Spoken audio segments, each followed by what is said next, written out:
Well, this is exciting for me. It's the first time I've taught about self-compassion, specifically to teachers and educators. So I am really excited. I'm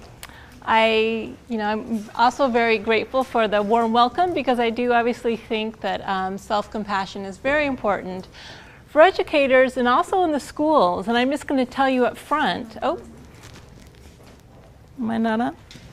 Is that better? Yes. Okay. All right. I just want to tell you up front that I know I'm going to get the question, who's teaching self-compassion to kids in schools? And the answer is, at this point, no one.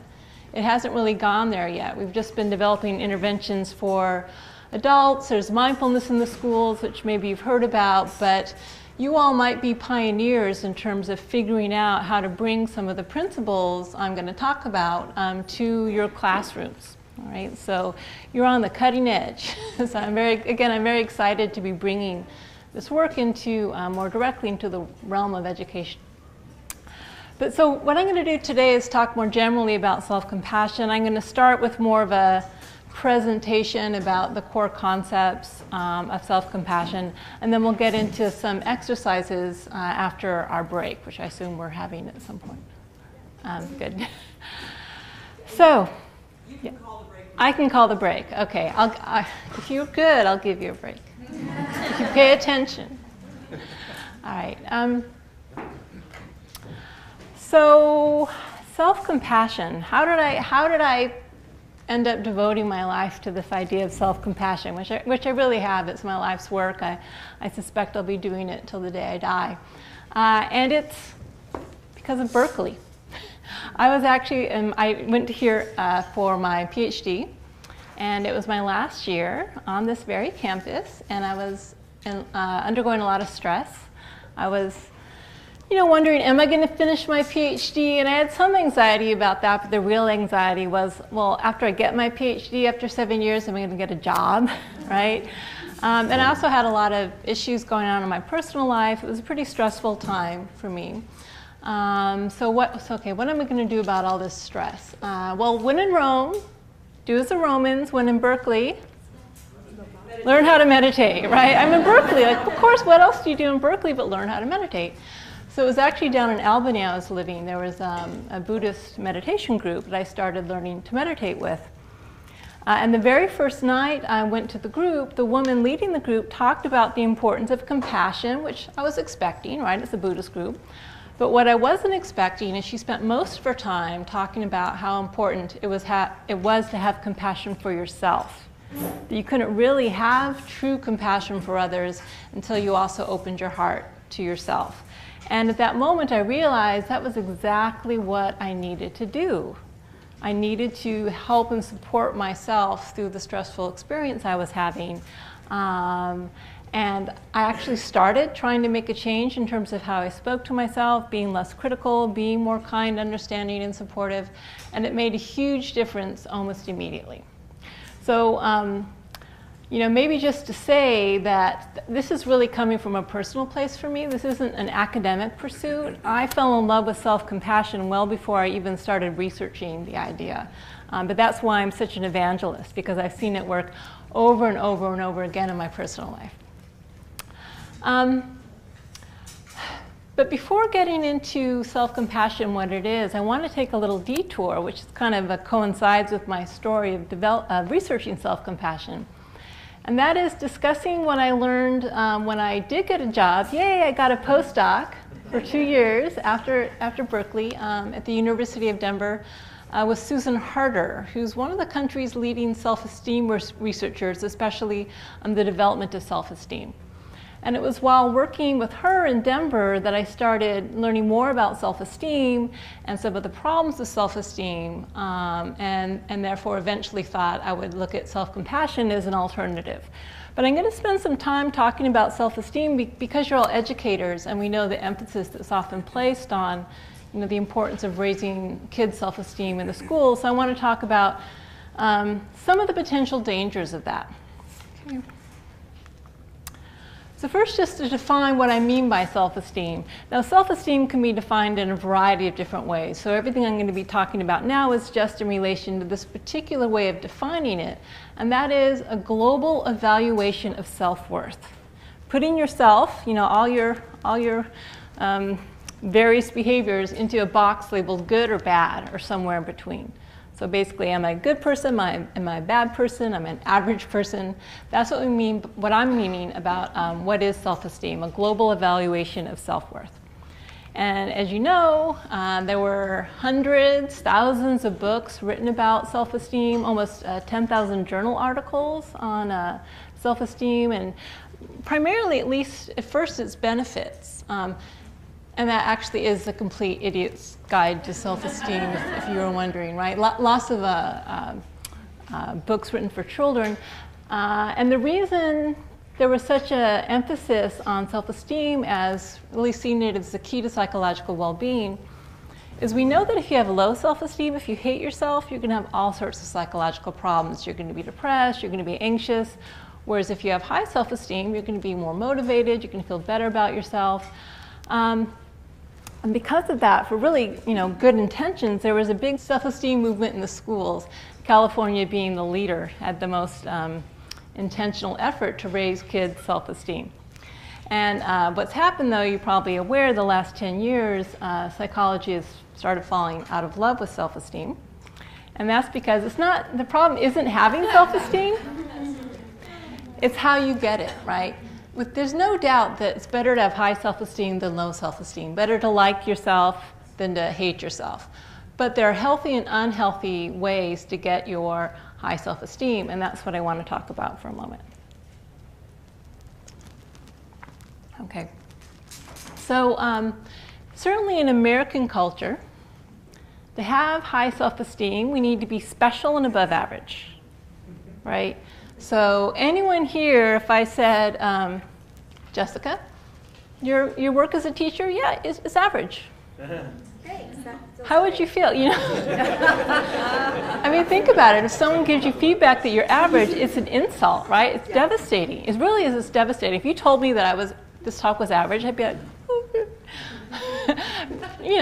just face it. It's human reaction. We have to feel special and above average to feel good about ourselves.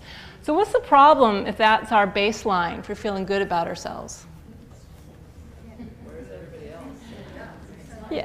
Yeah, like logical impossibility is a slight problem with this, right? It's actually impossible for us all to be above average at the same time. So that means we need to try to find psychological ways to feel above average, even if, by definition, we actually are average. So what happens is this process of social comparison gets set up. So we're always thinking, well, how do I compare to that person? Are they better than me? Or maybe is there a way I can, look down on them so I feel better in comparison? But we're always looking to other people to see how we compare to them in order to decide how we feel about ourselves. And this process of social comparison can actually have some pretty nasty consequences. All right, so one is narcissism. Some people take this need to feel special and above average a little too seriously and start feeling that not only am I above average, I'm actually superior, right? I'm superior, I'm entitled. And how many of you know the work of Jean Twenge and Keith Campbell? Jean Twenge wrote this great book called Generation Me. Basically, they've been studying levels of narcissism for the past 25 years. And what they found is they were going up and up and up and up and up. And about 5 years ago, they, thank God, leveled off. But basically, the highest levels of narcissism ever recorded among college undergraduates. And her argument is that partly because of anyway, the self-esteem movement in the schools and very well-meaning parents and teachers trying to help kids feel good about themselves, a lot of people, again, took that message too seriously and started feeling entitled and better than others. And it's funny, I've been teaching at UT Austin just since '99, and I could even see the difference in terms of, what, I gotta be, that's not okay, and I want my money back, basically, that kind of attitude, right? And so that's a slight problem when people start taking the need for self-esteem too seriously.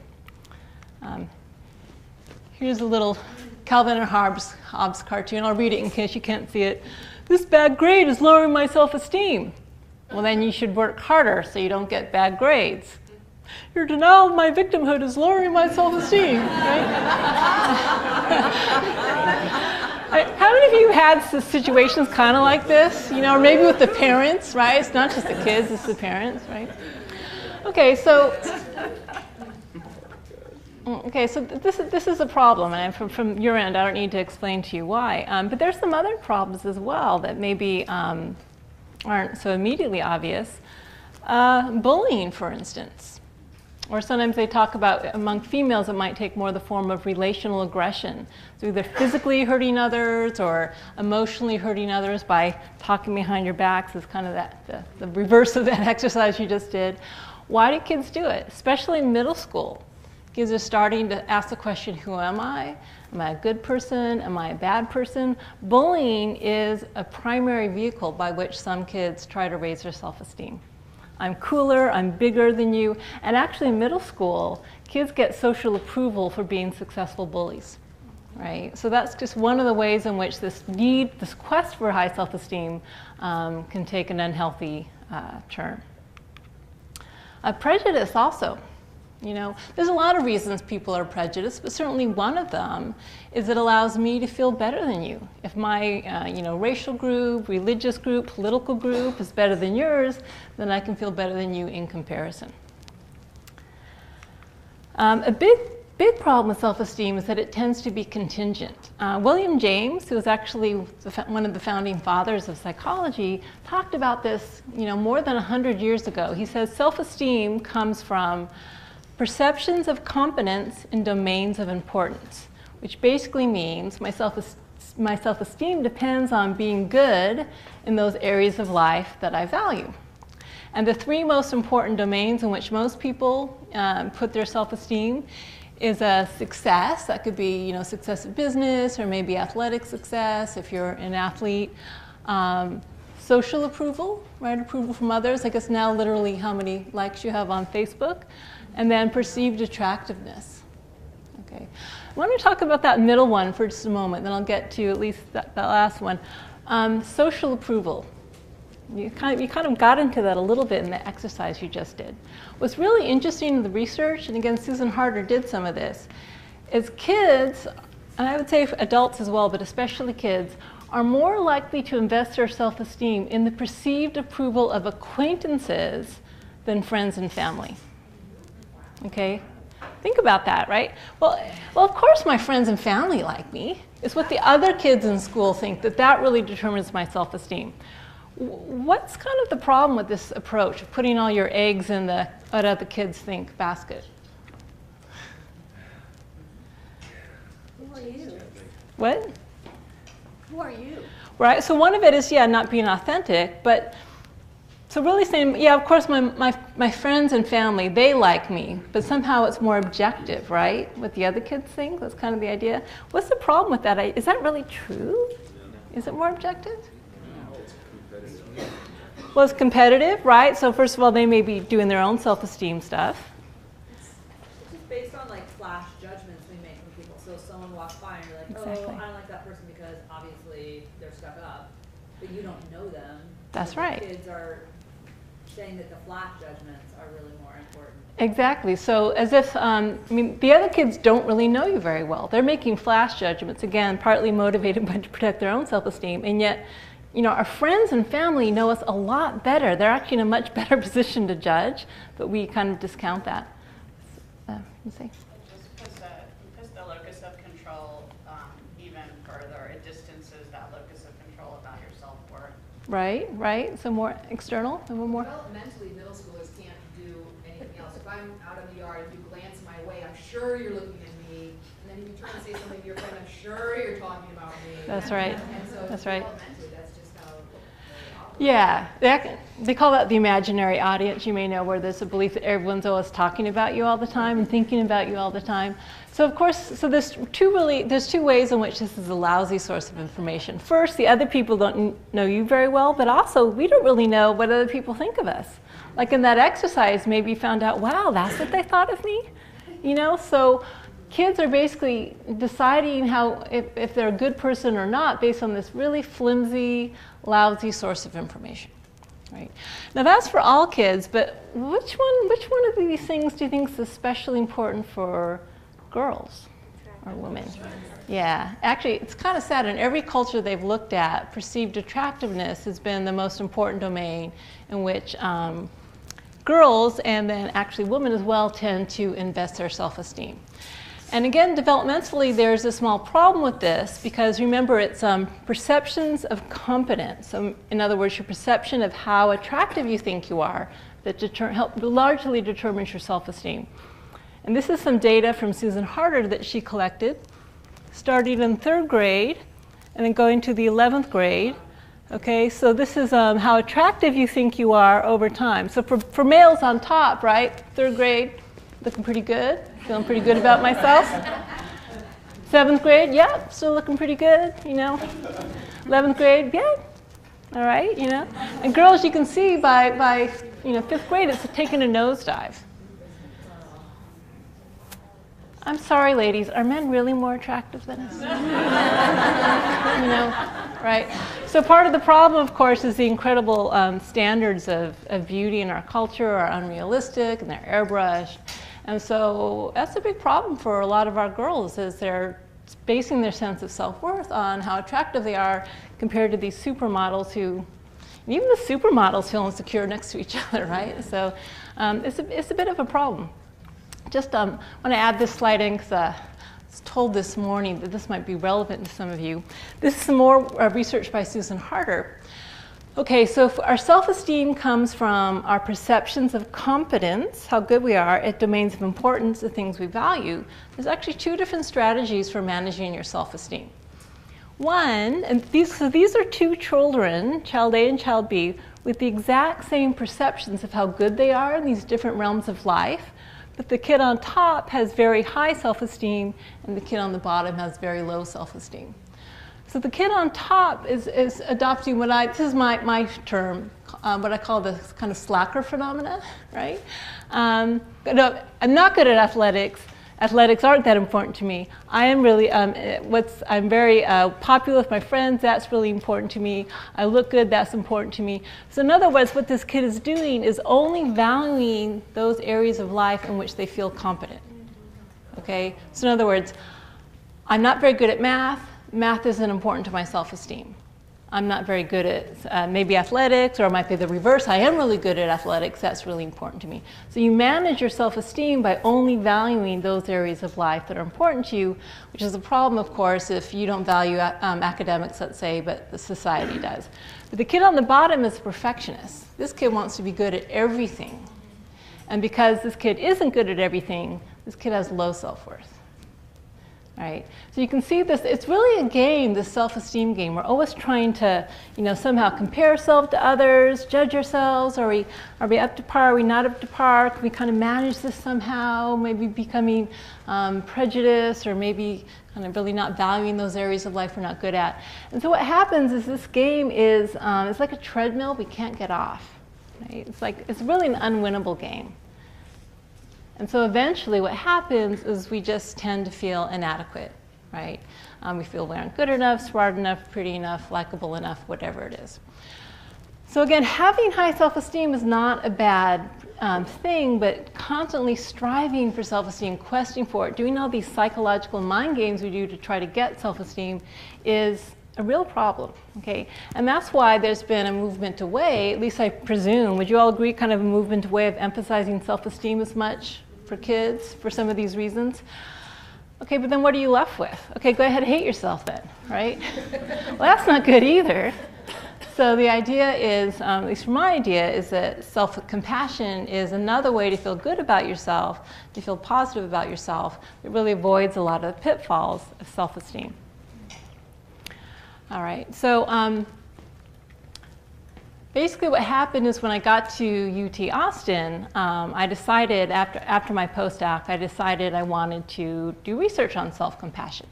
And at that point, no one had researched it in the academic fields. A lot of people had written about it, especially in more spiritual books, but no one had looked at it academically. So I realized the first thing I needed to do was to precisely define what self-compassion is. So I'm going to give you my definition of self-compassion, and from my point of view, anyway, self-compassion really isn't different than compassion for others. The experience is the same. The only difference is that we're much more likely to give compassion to others than we are to ourselves. Right? We tend to exclude ourselves from the circle of compassion. But from my point of view, the feeling is actually the same. So to understand what self-compassion is, I like to think about, what has to happen in order for us to feel compassion for others? So let's say you're walking down a Telegraph Avenue and you see this woman by the side of the street. What's the first thing that has to happen for you to have compassion for this woman? To look at her. Got to look at her, you got to see her, right? So if you're texting, it's not going to happen. Okay, so you got to see her. What's the next thing that has to happen for it to be compassion? To see her as yourself. See as yourself, right? So that's definitely part of it. So you've got to not look down on her or see her as inferior to you. But let's say that you just got annoyed with her. You noticed her, you looked up from your text, say, would that be compassion? No, right? So you have to respond to her in a certain way. You've got to care about the fact that she's suffering. Notice her, notice she's suffering. Think, gosh, what's her story? What happened? Is she getting the health services she needs? And then as you say, can I see her as a fellow human being? Not feeling sorry for her, looking down on her, or pitying her, but really saying something like, there, but for the grace of God, go I. So I argue those same three components are essential to self-compassion. Okay, so the first really is the most obvious, and that's treating yourself with kindness, care, understanding, empathy, as opposed to harsh self-judgment. Sometimes the easiest way to think about this is treating yourself like you treat a really good friend you cared about. Okay, most people are much kinder and more caring and more supportive and more encouraging to their friends than they are to themselves. If you actually stop to check in and look at the dialogue we use with ourselves, especially if we're really feeling self-critical, we say things to ourselves that are not only much more harsh and unkind than we'd say to friends, we say things that are probably more harsh and unkind that we'd say even to someone we didn't like very much. Right? We're often the absolute cruelest and harsher with ourselves. We say things to ourselves that are almost kind of shocking. Obviously, there are various levels of this, but if you actually stop to tune into the language you use with yourself, it can be pretty eye-opening. So the idea is with self-compassion, we turn that around. Instead of being judgmental and critical, we're kind, we're understanding. But it's more than just not judging yourself. There's a desire to actively soothe and comfort oneself. There's an action component to compassion. Compassion is concern with the alleviation of suffering, which means there's also a readiness to help. Right? So this comes in with the self-kindness component of self-compassion. Like if you had a friend who was upset, maybe got fired from their job, you might give your friend a hug and really soothe and comfort them and try to help them feel better in the moment. The same with ourselves. When we're compassionate, we respond to ourselves with that same care and comfort as we would to a good friend. The second component is, as we talked about, this sense of common humanity, right? Very, very important for self-compassion as well. Remembering that suffering and imperfection is part of the shared human experience. Every single person on this planet is flawed and has a life that contains hardship and struggle. Yeah, to different degrees, absolutely, but the common thread is that we all suffer in one way or another. Now, of course, we know this logically. No one here would disagree with that. Logically, well, of course, I know that, right? But illogically, at the irrational emotional level, we often forget this, right? So again, you get a really bad performance review at work, or I don't know, your partner rejects you or something like that. And in that moment, it feels as if everyone else is having this perfectly wonderful, happy, lovely life, and it's just me who's failed, or it's just me that's been rejected. Our perspective really narrows, and we can't see the bigger picture. And the problem with forgetting that everyone suffers, that you aren't alone in this, is it feels very, very isolating. Just notice that the next time you see that you're criticizing yourself. It's often accompanied with this sense of isolation and being cut off from others. When in fact, it's the very fact that we're imperfect and we suffer that connects us with others. It doesn't isolate us, it connects us. It makes us a card-carrying member of the human race, right?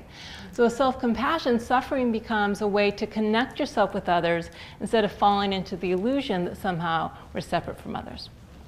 And then the third component is the noticing of suffering. And that's what we can refer to as mindfulness, right?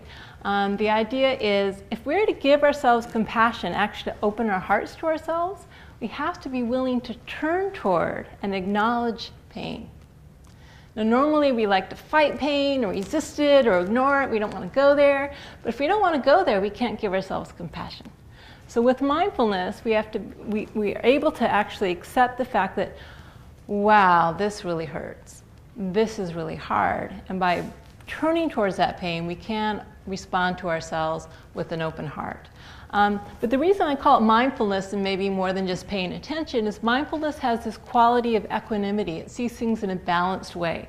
So you aren't avoiding or repressing your negative emotions and experiences. At the same time, you aren't making this big dramatic storyline. Oh my God, I gained 5 pounds. It's the worst thing in the world. I'm suffering, you know. That's not that type of mindfulness. Mindfulness just says, wow, okay, this is hard right now. I'm feeling this. But it sees things as they are, no more and no less. And you might say, well, you know, some people when I say you've got to notice your suffering, the response is, well, what do you mean I have to notice my suffering? Like, I notice nothing but my suffering.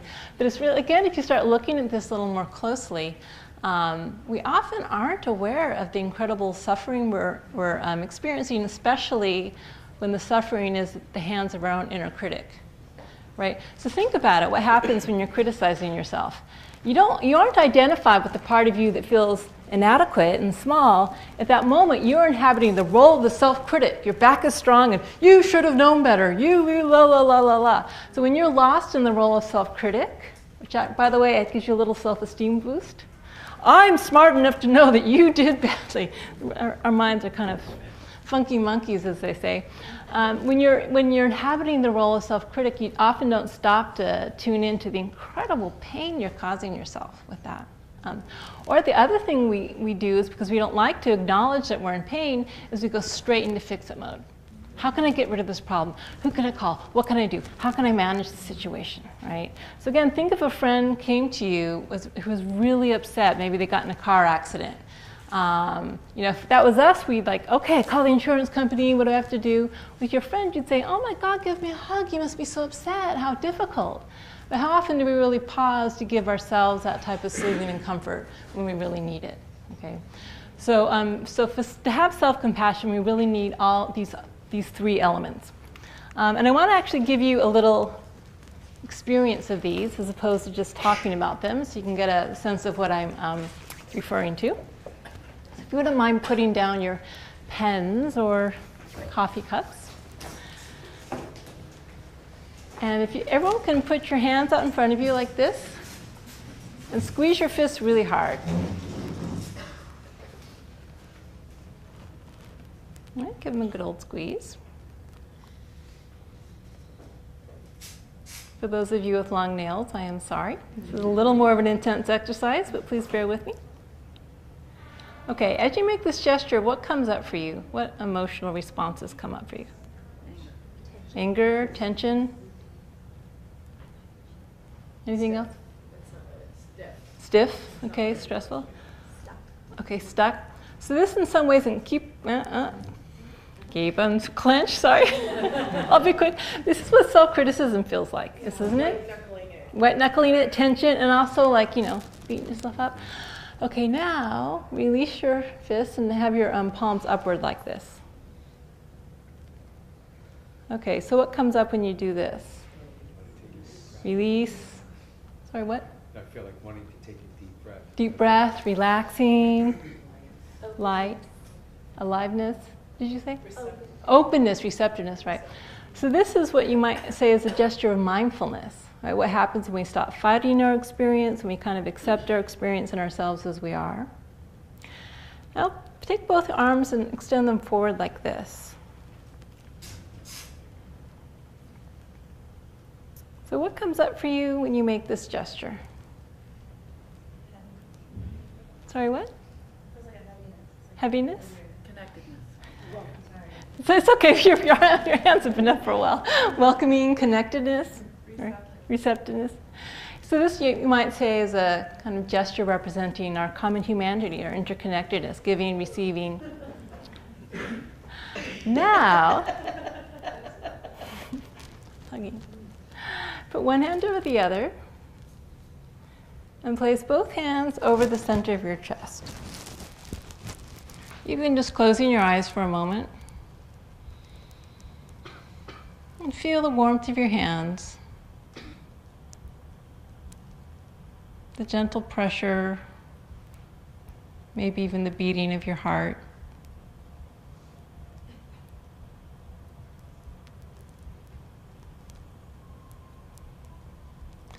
Okay, so what comes up for you when you make this gesture?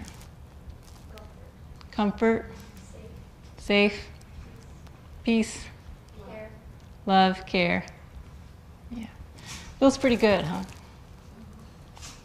It was funny, I was talking about self-compassion to a group of vets in Austin, all males, and there was this one vet who looked like he was about 7 foot tall. He probably wasn't, but big guy, muscled, bald, covered with tattoos. I'm like, okay, now I'm going to have them put their hands on their hearts. You know, how's this going to go? I felt like a total, fish out of water. And I okay, how does it feel when you do this? And the big burly guy said, I never want to let go. And I swear the entire hour I talked to them, he didn't. He kept his hands on his heart. This is a really powerful gesture, and you could feel that soothing, comforting quality of really that gesture of self-compassion. But there's a reason why physiologically we can get these responses. It's pretty reliable. I've given this talk many times, and we usually get the same responses. And that's because there are different physiological underpinnings of both self-criticism and self-compassion. So what's happening with self-criticism is we are actually tapping into the body's threat defense system, our reptilian brain. So this is actually one of our oldest evolved systems, and it developed so that when there was a threat in the environment, like a saber-toothed tiger was chasing us, our amygdala would get triggered, it released cortisol and adrenaline, and we can go into the fight or flight response. Okay? Very, very useful, necessary safety system to protect our bodily selves. However, typically nowadays, the threats are not so much to our bodily selves, the threats are to our self-concept, right? We confuse our actual selves with our thoughts about ourselves, but our body doesn't really know the difference. So when I get that bad performance evaluation at work, or someone says that nasty thing, my self-concept feels threatened, or if I notice something about myself I don't like, my self-concept feels threatened, and so we go into fight or flight mode, and we attack the problem being ourselves, right? So we know when we're self-critical, it releases massive amounts of cortisol, for instance, makes us feel very stressed, and eventually we will become depressed because the system kind of shuts down in response to all that activation. And of course, the self-criticism, it's a double whammy because we are both the attacker and the attacked. So, it's a bit of a problem relying investing our sense of safety into this threat defense system, the amygdala, the reptilian brain. Luckily, however, we aren't just reptiles, we are also mammals. Nature evolved a second way to help us feel safe, and that's with the mammalian attachment system, the caregiving system, self-soothing system. There's lots of names for this.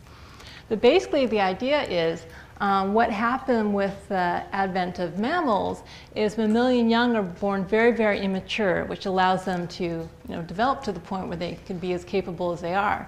And so there had to be a system that evolved that kept the infant safe long enough for them to go out into the wild on their own. So all mammals have this caregiving system built in, which is, allows us to respond with feelings of safety, comfort, in response to the three main ones are warmth, gentle vocalizations, and soothing touch. Actually, Dr. Keltner, who's part of Greater Good, has done a lot of research in this area. So, and our bodies respond again, whether or not this is coming from mommy lion or coming from ourselves. So one of the reasons that feels so good and so comforting when we give ourselves a physical gesture of comfort and warmth is our bodies respond naturally, okay? So in a way, what we're doing with self-compassion is we're helping us to feel safe more from this system, through the comfort caregiving system, as opposed to trying to just fight all the problems all the time. Let me talk a little bit about why self-compassion isn't more prevalent. It's starting to change a little bit, which is nice, but how many of you would say that when you grew up that you're really encouraged to be compassionate to yourself? No. How many of your friends, if you've tried talking about it, maybe raise an eyebrow, like, or maybe your principals or, I don't know, your administrators. All right, so there's a lot of skepticism about self-compassion, and a lot of people aren't quite sure if it's a good thing. There's actually some real cultural blocks to it. And there's actually a lot of reasons for this, but I just want to talk about, again, a few of the main ones. One is people think that self-compassion is weak, complacent, and passive, right? It's like soft, squishy, heartsome, flowery stuff, right? So if I'm saying, actually I remember a New York Times article came out on the self-compassion work, and one comment really stood out for me, which is so typical of this point of view, which is, oh great, just that we need a nation of sissies, right? So if you're self-compassionate, will you become a sissy? A lot of people, you're afraid that's true, right? So the question is compassion really weak? Is compassion weak, right? So think about some of the greatest leaders, especially in modern history. Dramatically fierce, strong agents of change who said, this is not okay. Compassion is concerned with the alleviation of suffering. And so when suffering occurs, compassion can be quite fierce and say, this is not okay, we need to make a change. It can be very, very strong. The reason, people like Mahatma Gandhi and Martin Luther King were so effective, though, is as they took a fierce stance against injustice and harm, they didn't cut anyone out of their hearts. They didn't dehumanize anyone. And that actually made them stronger and more able to make effective change. And I'm going to argue in a little bit, and we'll do an exercise later, the same thing with ourselves. Okay? This is another really common one, right? People confuse self-compassion with just giving pleasure to yourself. Isn't it self-indulgent? Actually in some even religious traditions, it's almost considered a sin to be nice to yourself, that you're just, you're being self-indulgent, you aren't being a proper, strong person. So again, if you're concerned with your own health and well-being and you don't want to suffer, are you gonna eat those 3 tubs of Ben & Jerry's ice cream, right? So maybe in the short term, that might taste kind of good, at least the first tub. By the 3rd tub, it's probably starting to not taste so good. But in the long term, you're gonna cause yourself a lot of harm, right? So self-compassion is always has its eye on the prize, and that is our health and well-being. So just as a compassionate mother doesn't say to her kid, yeah, eat all the candy you want, skip school, stay up till 2 in the morning watching TV reruns, a compassionate mother says, eat your vegetables, do your homework, go to bed on time. The same with ourselves, right? And sometimes people ask, how do I know if I'm being self-indulgent or self-compassionate? And sometimes you don't really know from the outside. This is the dividing line. If I do something and it's really helping me be well, like, I don't know, getting a massage, right?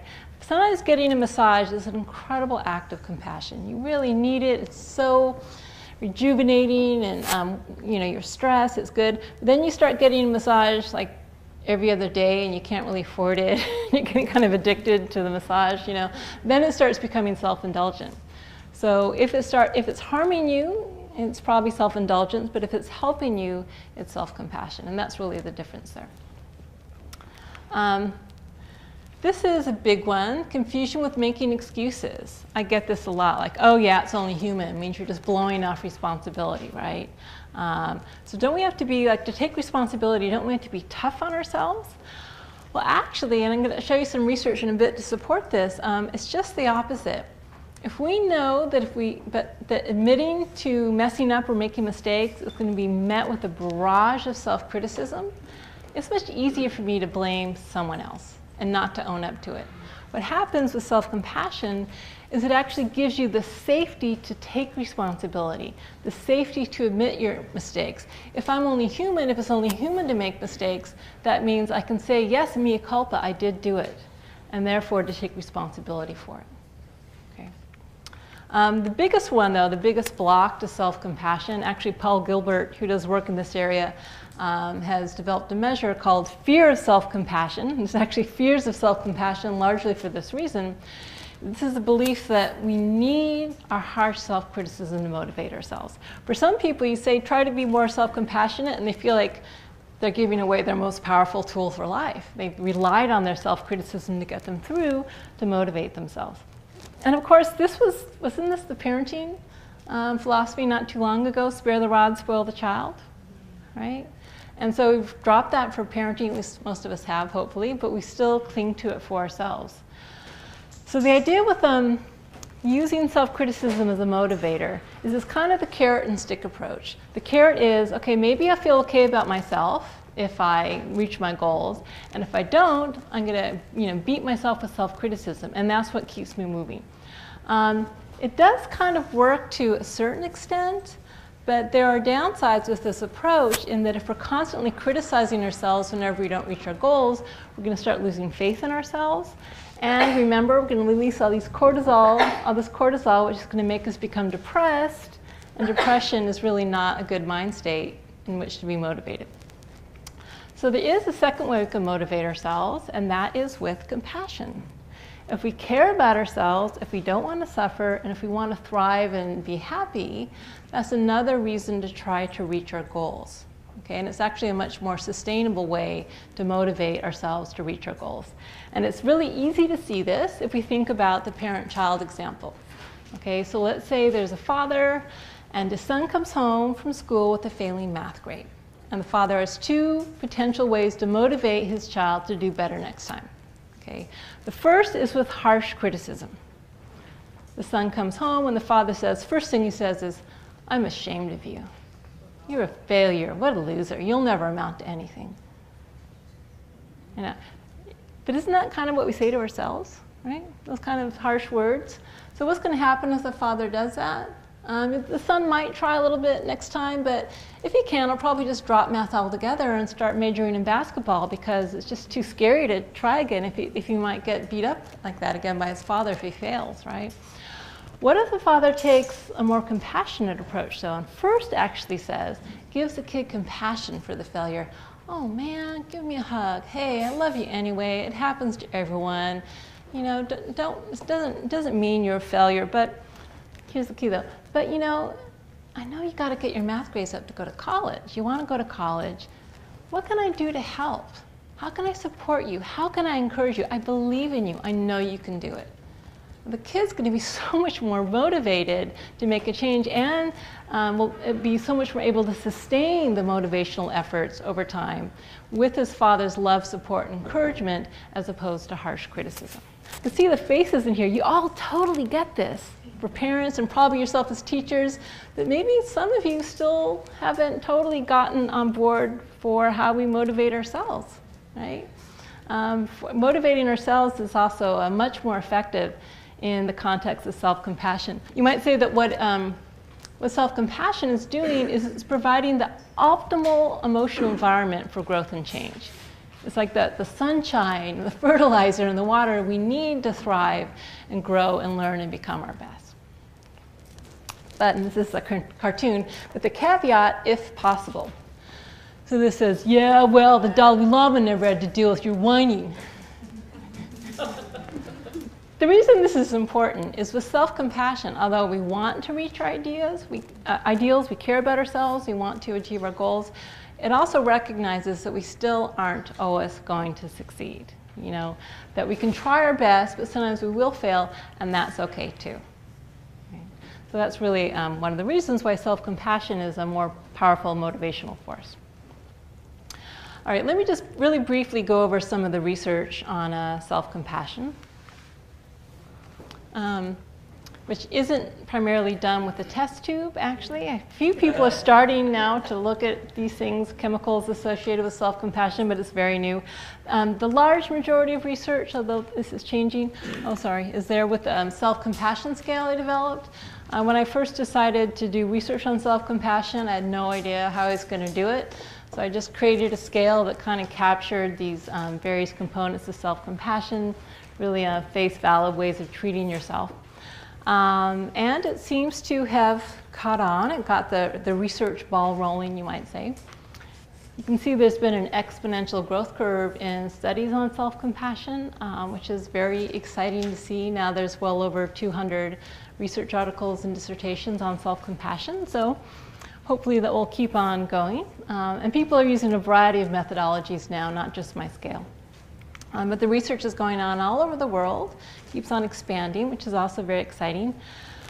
Just to give you, the bare bones of what the research says, a lot of evidence now showing that self-compassion is strongly linked to well-being. There's a strong negative link between self-compassion and things like depression, anxiety, and stress. Okay, really, really strong correlation. So self-compassion helps prevent a lot of these negative mind states like, neurotic perfectionism, stress, etc. But what's interesting is self-compassion is equally strongly linked to positive mind states. Things like happiness, life satisfaction, gratitude, some of the things Rick Hansen was just talking about from what I hear. And that's one of the beautiful things about self-compassion is when you embrace suffering with kindness, which is really what self-compassion is, you're kind of alleviating the suffering, you're reducing the negative emotions at the same time that you're generating this beautiful positive emotion of loving, connected presence. And so that's why self-compassion simultaneously reduces the negative and enhances the positive. And it's one of the reasons I think that it's so powerful and so important for mental health. We've done some research comparing self-compassion and self-esteem. And so in a way, it has the same benefits, mental health benefits of self-esteem, but it doesn't have the same pitfalls. So it's not associated with constant social comparison the way self-esteem is. Self-compassion isn't contingent on success the way self-esteem is. In fact, self-esteem is a fair weather friend. It's there for you when you're doing well, but when you fail, it just deserts you. But that's precisely where self-compassion steps in to be the friend you really need, is when you fail, then you need that, kind, supportive, caring presence the most. Also, there's no link between self-compassion and narcissism, and there's a pretty robust link between self-esteem and narcissism. Lots of research now supporting this idea that self-compassion is linked to more motivation, not less. So for instance, the personal standards of self-compassionate people are just as high. They aim just as high. The difference is what happens when they don't meet their standards. They're still kind to themselves. What that means is A, they're less afraid of failing because it's safe to fail, and they're more likely to try again when they do fail.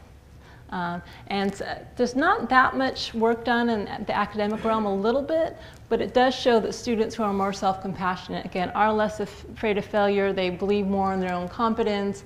They're more willing to persist at learning tasks after failure. So I think there's a lot of application here for using self-compassion in academic context to motivate students.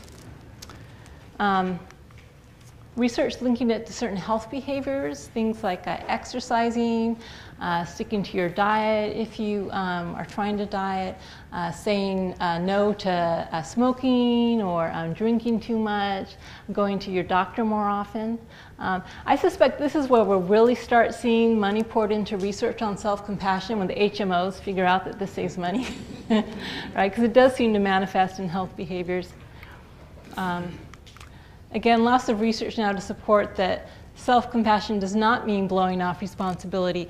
In fact, people who are more self-compassionate are more conscientious. They're more likely to take responsibility for their past mistakes. They're more likely to want to repair and make amends for past mistakes and also to apologize. Okay, so it doesn't mean the dog ate my homework. It's saying, yes, I did it. All right. Lots of research showing it's linked to coping and resilience.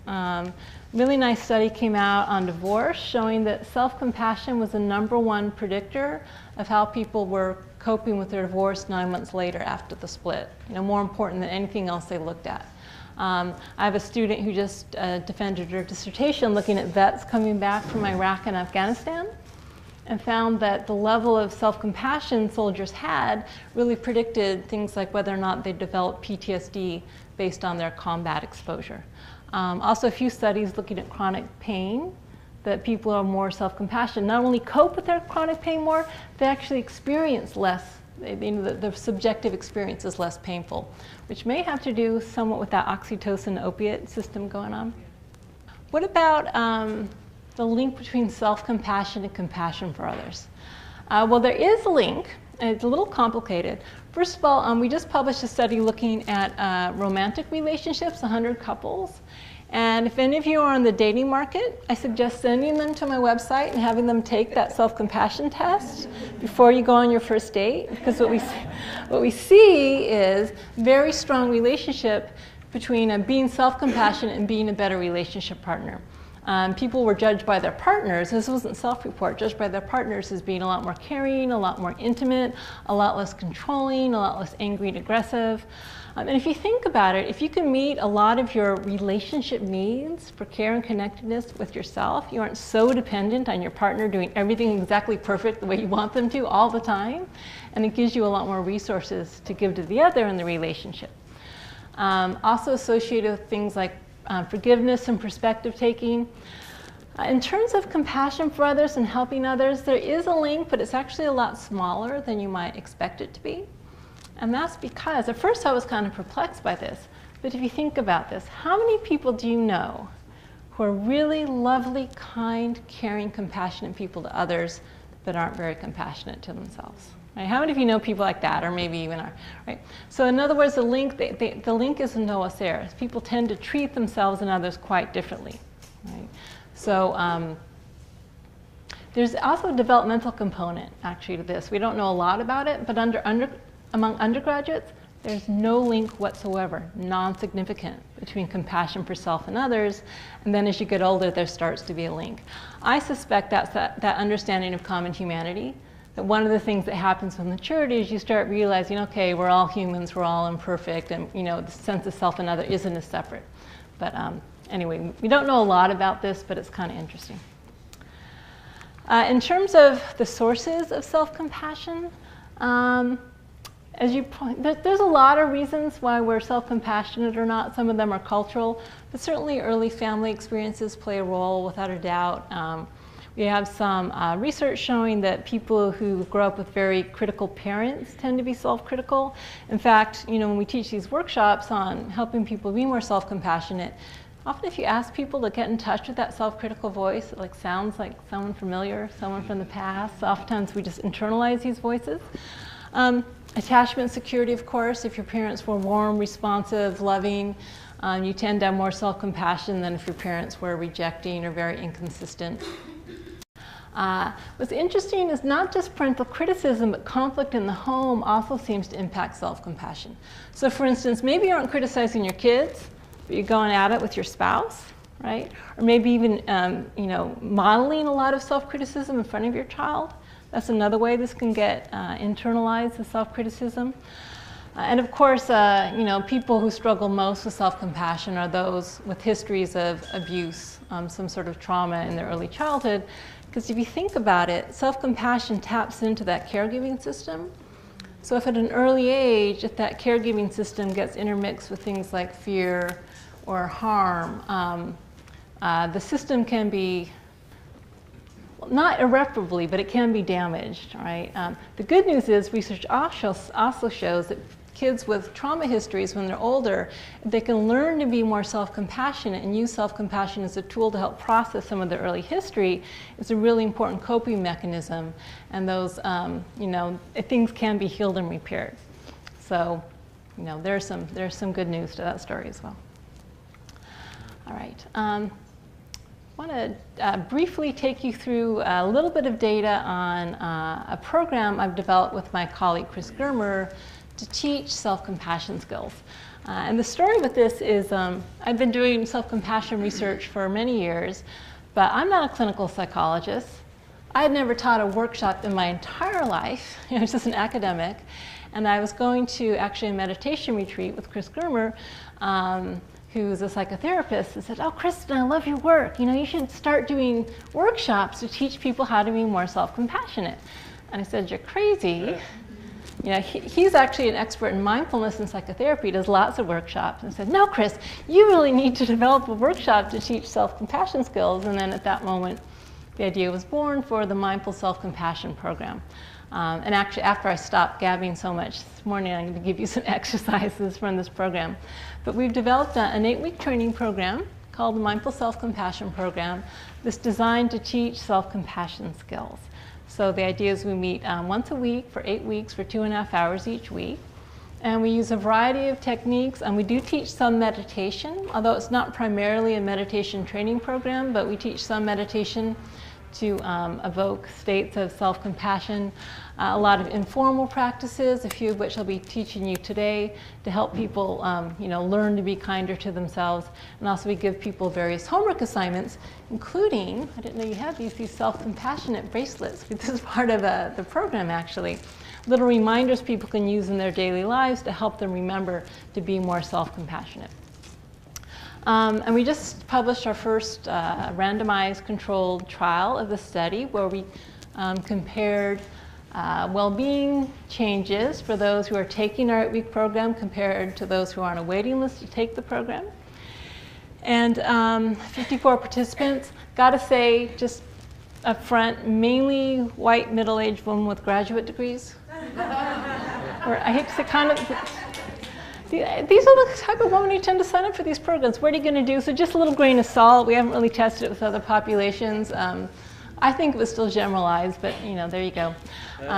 So what did we find, basically? Really large increases in self-compassion after the program, 43% increase in self-compassion, which is great because we spend 8 weeks really building that self-compassion muscle, and it seems to really work. Also increase in some general mindfulness skills as well. We don't teach a lot of mindfulness exercises, but because you have to be mindful to be able to sit with your pain in order to give it compassion, that also increased. Some compassion for others increased, not that much, but I think there was a bit of a ceiling effect. In other words, most people came in with already quite high levels of compassion for others, so there wasn't that much room to grow. Big reductions in depression, anxiety, stress, also the tendency to avoid difficult emotions. Also increases in, especially in life satisfaction. We got a very big increase in life satisfaction. Also with connectedness and happiness, but it's funny, the waitlist control group also kind of increased in connectedness and happiness. Very funny too, I gotta tell you, we did some follow-up to see what was happening, and actually most of the people on the waiting list weren't really waiting. They had bought my book and Chris's and were like going to our websites and listening to our guided meditations, so they felt connected and happy just being on that waiting list and reading the book. So anyway, so our books work as well, but not quite as much as the program. All right, and then we did a 1-year follow-up, 6 months in at 1 year, and all the gains were maintained. And this is important because with some of these programs, you see increases right after completion of the program, but they don't persist over time. But the goal is to really give people tools they can put in their own tool bag to use on their own after the program is ended to be more self-compassionate in daily life. And actually, I don't have this graph here, but life satisfaction actually significantly increased at a year, which to me suggests that the more you integrate self-compassion into your life, the more rich and satisfying and meaningful your life will be. All right, so I want to give us a little exercise, but before, maybe I'll take a moment to pause and let you ask questions, and then I'm going to do an exercise and we'll take an actual break. Yeah? We can see the benefits for teachers and for children. Somehow I'm not convinced that administrators would go for this in terms of review of the teachers. I know there are some administrators here. I don't know how this is the font. analysis really have a big effect on teachers' lives. And I'm wondering, how do they relate to this? Yeah, I mean, I think that this is, some of you will find out for me, but there's a lot of skepticism at first about self-compassion. There really is. That's why whenever I talk about it, I always deal with the misconceptions. You know, it's not self-indulgence, it's not letting yourself off the hook, it's not weak. Luckily, there's such a strong empirical base now. This is an evidence-based practice, which is a nice, good word to use with administrators. This isn't just, you know, I heard this woman named Kristin, she talked about this great thing called self-compassion. I mean, there's a lot of data to support it, including increasing motivation. I think eventually we'll start seeing research in organizations showing it saves money because you've got more employee loyalty, less turnover, less burnout, et cetera. We aren't really there yet.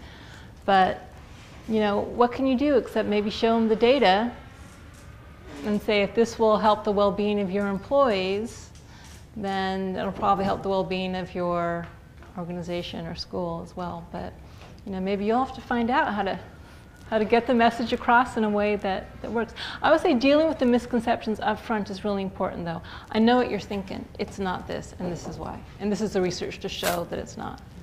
Yeah. As an administrator, I'm here because I really want to bring this back.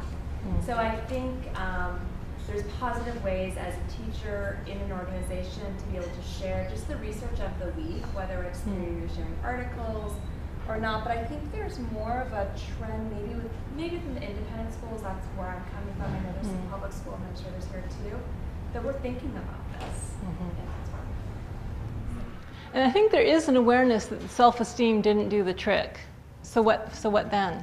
We just let people hate themselves? You know, this is the way you can deal with that need in a healthy way, not a destructive way. Yeah. So I'm wondering if there's been much research done with this in youth, especially youth that are coming from environments that may have not been nurturing, or that the youth have PTSD already. And does it take longer? Is it as effective, or does it take the same amount of time as somebody who didn't have that type of environmental background? Yeah, so there's been almost no research done on self-compassion with youth. I have one study looking at high school students where it showed really strong relationships to well-being. We're actually developing a middle schooler version of the scale, which will help. This is an area we just haven't gotten to yet. There's been some clinical work done, like I said, done with people with trauma histories, some sort of abuse histories, and it definitely is harder. There can be a lot of fear of self-compassion if you come from some sort of background of abuse, because again, the fear gets intermixed with the caregiving signals. But it can be worked through, but usually you need some therapy for that. But in general, just kids, we don't know yet. I suspect that it'll be a really strong resiliency factor, but the research isn't there. I wish it was. Let's see, take two more questions. I think you. I'm an administrator in a public school, and I was really intrigued by the idea of self-compassion. I was thinking about it in terms of working with staff, and the notion of recognizing life is imperfect, and that we have folks who perfection, a lesson plan has to be perfect. Administrator walks in the room, lesson delivery has to be perfect. And that beating oneself up, really, you feel it in a school community. You feel it in the staff. It's exhausting.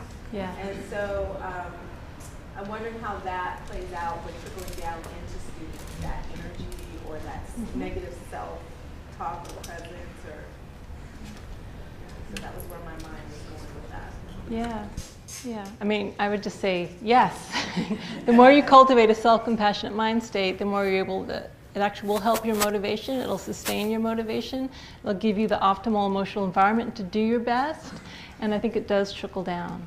We'll talk about that a little bit more too, but your own mind state, we know, impacts the mind state of others, so the more calm and compassionate you are, the more other people feed off that energy.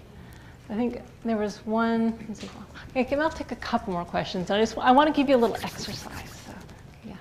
More of a, like a vocabulary question within the research. Is there a word, I mean, I know it's like pity or victim mentality, but you talked about the difference between self-compassion or just compassion and pitying. Like, Yes.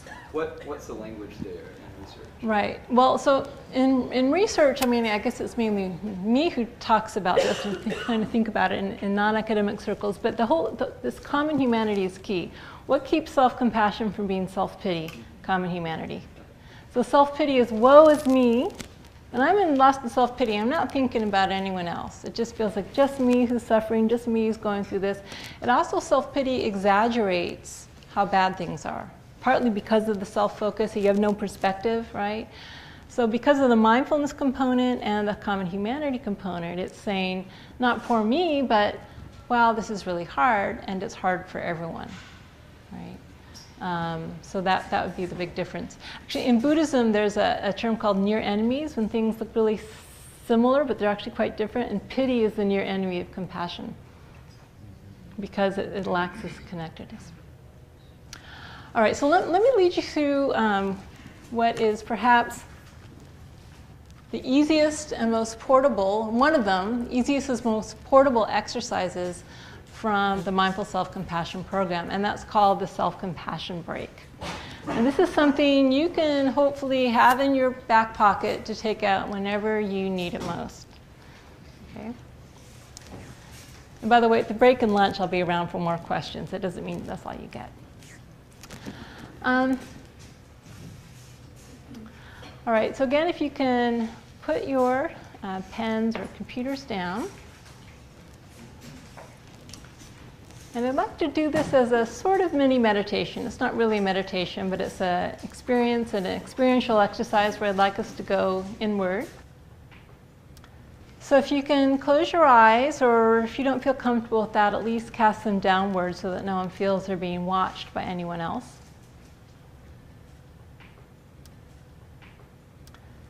Let's just take a couple deep breaths, since we've just been talking and thinking a lot, so to clear some of that out.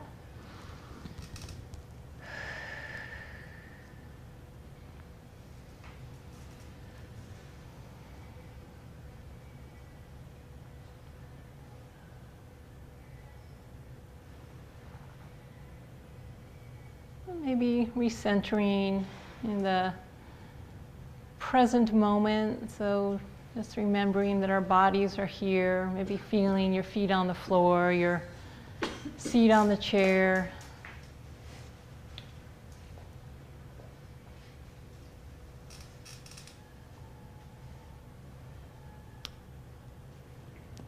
And so what I'd like you to do is actually think of a situation in your life right now, a real situation that you find mildly to moderately distressing.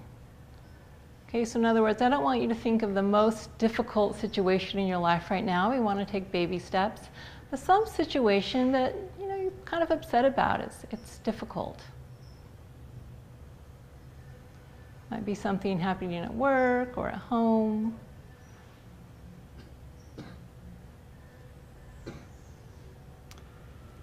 And so there's probably a few situations you have to choose from, maybe lots. So try to choose one, okay? And interview the candidates, hire one for the job.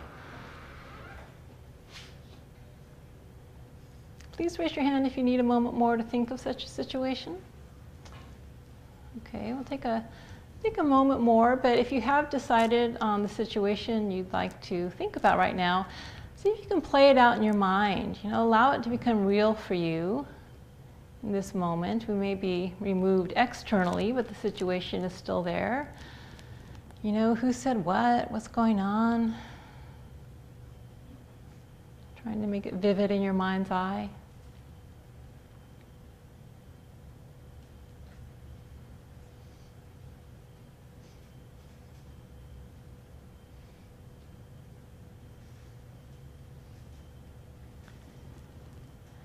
Letting these words just drop into your awareness. This is a moment of suffering. All right, what you're going through right now, this is suffering. This is really hard. Can you let yourself just name it and validate that? This is a moment of suffering.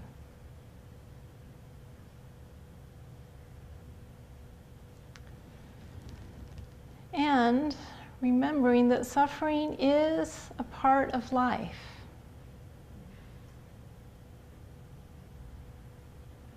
You know, this is abnormal, and you aren't alone in your suffering. Suffering, like the suffering you're experiencing right now, it's a part of life.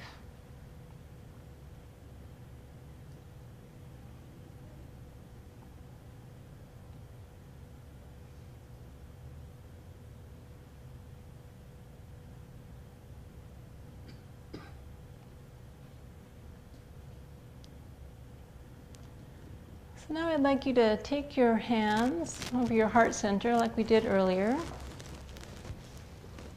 Really feeling the warmth of your hands, the gentle pressure, the tenderness of your touch.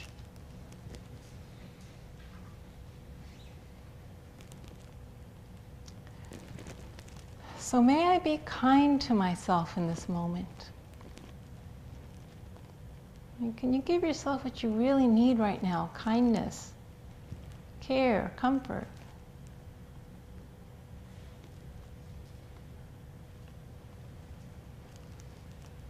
Allow yourself to really take that in. May I be kind to myself in this moment.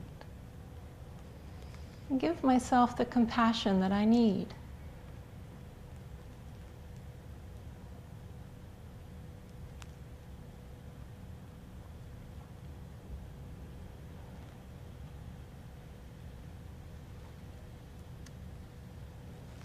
Maybe some other words come to you which are just what you need to hear right now in light of the situation. Might be something like,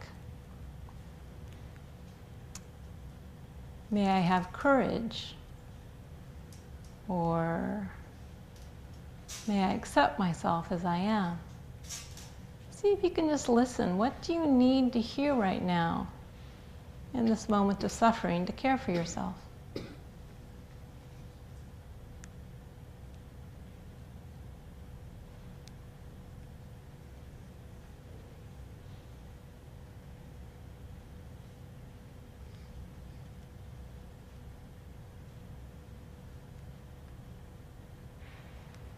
Can you give yourself what you need?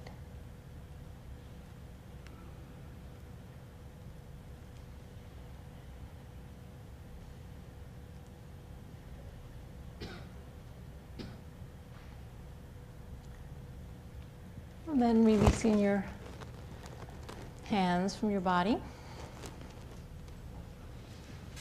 And when you are ready, slowly opening your eyes.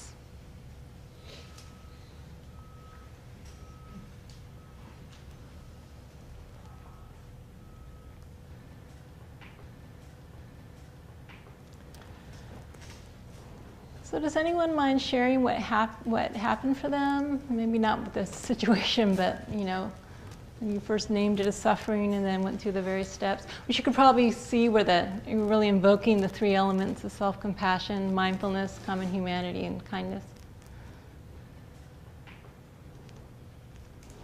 Yeah. Well, I was at first when I'm thinking about the challenge that I face.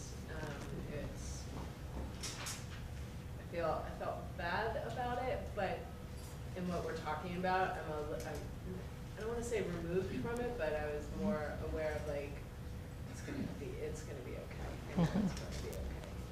Yeah. You know, even though it's really what I'm thinking about, it's really hard.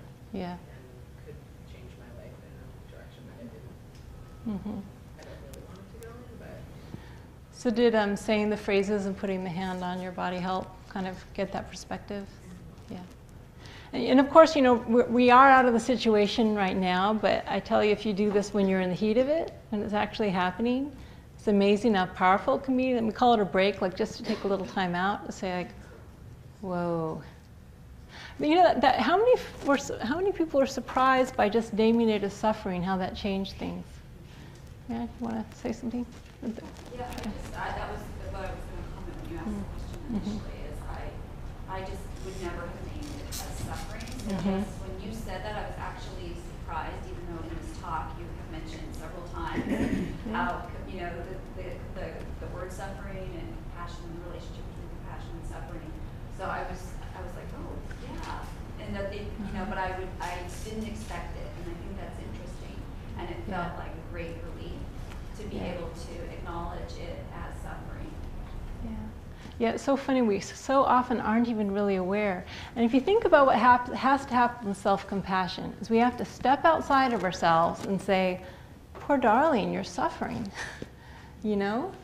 But if you're lost in the suffering, you're lost in the storyline, you're lost in fixing it or avoiding it or fighting it, we can't do that. So stepping outside yourself with mindfulness and saying, you're suffering, that's the first step that's necessary to then open your heart to yourself. And I was already thinking about what how I wish I had responded differently in the interactions. I'm already in self-critical mode. Yeah, you know, It's interesting. There was a point during it where I felt myself imagining other people judging me for this, and then I managed to sort of turn that around and recognize that, you know, this internal problem, because mine was an internal situation, is something that other people wouldn't know. And so I was able to recognize the humanity that you're talking about, that other people might also be struggling with this exact same thing. And it like just warmed the whole experience from this very cold, judgmental to like a, oh. Yeah, it's that common humanity component again cannot be overemphasized how important that is. Just remembering every single person in this room has very similar stuff they're going through. It just makes the burden so much lighter, or at least not as, you know, heavy. I think to piggyback on that, it's the common humanity piece that took me out of the self-critical, the judgment of others mode on myself, and realized there was common humanity, and that what was happening was this other's judgment. I didn't have to own that, you know, like it kind of separated it as, okay, so I'm suffering based on their actions, but a lot of people probably are suffering with a similarity, and I don't have to really take that suffering because it's really their actions, and you know, like this is a common theme, and that I could let go. And that was kind of a shift for me, like to go, oh, I could really let go of this because I'm not the one judging, the other person is, and I don't have to take that. You don't have to take it so personally. Exactly. And that's the funny, you know, a lot of times, I get this especially from Buddhist scholars. What do you mean self-compassion? Aren't you like, isn't that kind of self-centered? Why do you even have to talk about the self? But isn't self-criticism like the most self-centered mind state in the sense of, oh, you're thinking about yourself and how inadequate you are and how you could be better? Ironically, by treating yourself as you would a good friend you cared about, you're kind of stepping out of yourself, and you're actually softening the sense of self, and that allows you to see the bigger picture and actually feel more connected to others. So it has just the opposite effect. I think back there with the glasses. Yeah, I was going to say that the self-judgment usually triggers wanting to avoid those feelings and push them away, which doesn't allow you to sit with them for even a split second and actually say, oh, I have a choice that I can do this differently next time. So it was like this pattern that got broken because you asked us to sit with the uncomfortable feeling for a moment. And that was really great. Yeah, I'm sure Rick Hansen talked about this, you know, negativity bias. What happens is your focus gets very, very narrow, right? And we're just locked in the negative. And again, the beautiful thing about love, which is really what self-compassion is it's this positive emotion that actually allows you to step back and see the bigger picture. So, and sometimes that means your problem maybe wasn't as bad as you thought it was. You have to be a little careful with that. Some people start using this common humanity thing to mean, oh, you know, my problem's not a big deal. There are children starving in Ethiopia. You don't want to go that way either, because yes, there's different degrees of suffering, but every moment of suffering is worthy of a compassionate response.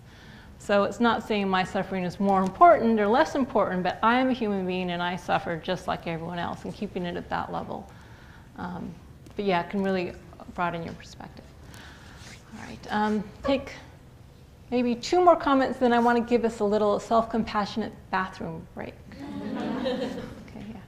What I was going to say is it was so lovely to be touching my own heart, and I don't think that we do that very much. You know, when people report back to us after taking our 8-week program, they say the physical touch is probably the most easily used and reliable tool they take. By the way, I should say, just because of time, I did hands on heart, but it's really good on your own to experiment with the soothing touch that works best for you. Some people find like this, or putting hands on the belly, or giving themselves a little hug is really useful. So I think you should experiment for yourself what works. For most people, this seems to work, but it might even just depend on your emotion as well. Yeah, and while you brought it up, I gotta just give you one little tip. You may be thinking, well, it's really when I'm at work and I'm in a meeting that I need the self-compassion, and this probably isn't going to go over very well, right? You know, what are people going to think? So this is another alternative you have, which we call the surreptitious self-hug, which looks like this. Try it. Do this with like squeeze your arm a little bit with the intention to care, like, oh, this is a moment of suffering. You know, suffering is part of life. Maybe be kind to myself. No one has to know. You know, you can hide it, but your body will still respond to this. It's just physiologically programmed to design to this. Your mind maybe can't go there, but your body can like kind of slip you through the cracks or something like that of self-compassion. So, all right. So I think we've heard from you already. So maybe we haven't heard from you yet, have we? We have it. Okay. I think that in this particular problem, when I focused on myself, it was such a strange feeling. Because in this whole situation, I'm trying to be patient with giving the other person my patience and feeling like I'm the one that's causing this problem almost, when I know I'm not. But that's the stance I've been taking for so long. Like, I'm the one causing this, so I have to make them, I got myself into this, so maybe I have to somehow let them have more space and concentrate on myself, which is like, whoa, I'm in this. Oh. Yeah, you're suffering too. Yeah. Yeah. Good. All right, good. Well, let's take a 15-minute break. Will that be enough for y'all? Okay, and then we'll come back and we'll do some more practice when we get back.